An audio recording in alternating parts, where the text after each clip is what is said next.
वक्रतुण्ड महाकाय सूर्यकोटि समप्रभा निर्विघ्नं गुरु मे देवा सर्वकार्येषु सर्वदा. Today we are going to see a story on Ganesha. Today is Ganesh Chaturthi, and in this story Ganesha, the scribe to Vedavyasa. Vedavyasa, the celebrated compiler of the Vedas, was the son of Parashara Muni. It was he who gave to the world the divine epic, the Mahabharata. Having conceived the Mahabharata, he thought of how he is going to give this to the world. He meditated to Brahma.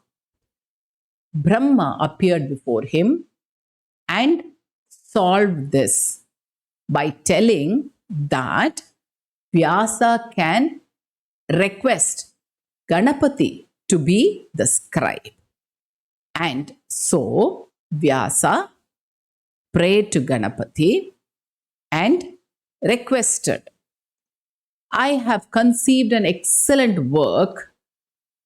Please be my scribe. Having said this, Ganapati replied, very well, I shall do as you wish, but my pen cannot pause or stop. So, without any hesitation, you must continue to tell the story. I can write only on this condition. Vyasa agreed, although he agreed with a counter condition. Be it so, but you must first grasp the meaning of what I dictate before you write it down. Ganapati smiled, knowing what is the hidden meaning here, and agreed to the condition. Then sage Vyasa began to sing the story of the Mahabharata.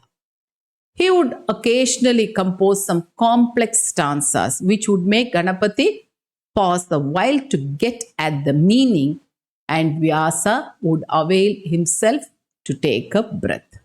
Thus, the Mahabharata came to be written by Ganapati to the dictation of Vyasa. It was before the days of printing, when the memory of the learned was the sole storehouse of books. Vyasa first taught the great epic to his son Sukha.